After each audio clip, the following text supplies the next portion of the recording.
গরমের ত্বকের যত্ন নেই, কিন্তু এই গরমের মধ্যে দেখা যায় নানা রকম সমস্যা তো হচ্ছে, কিন্তু বিশেষ করে আপনাদের কাছে রোগীরা আসলে কি কি কমপ্লেন নিয়ে আসে সেইগুলো আগে একটু শুনি। গরমে আমাদের এই সময়টাতে যেহেতু অন্যান্য সময়ের থেকে গরমটা এখন অতিরিক্ত বেশি, আমি কমনলি আমার চেম্বারে এখন পাচ্ছি ফাঙ্গাল ইনফেকশন, খুব কমনলি পাওয়া যায়।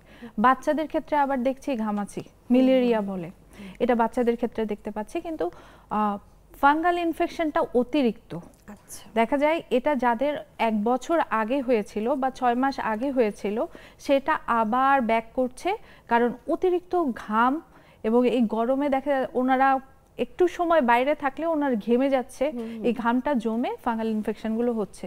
ফাঙ্গাল ইনফেকশন এটা খুব কমন এখন পাওয়া যাচ্ছে।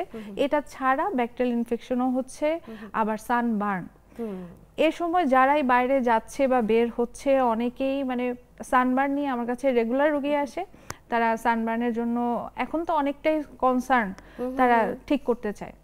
পিগমেন্টেশন যাদের আগে থেকেই থাকে, কোনো দাগ আগে থেকেই মুখে আছে, সেটা কিন্তু আরো বেশি গাঢ় হয়ে যাচ্ছে এই সময়টাতে। এটা কি সানবার্নের জন্যই হচ্ছে? সানবার্ন এটা আমাদের ইউভি রশ্মি, হ্যাঁ, আল্ট্রাভায়োলেট রশ্মি তখন দেখা যায় এখন অনেক বেশি তীব্র থাকে।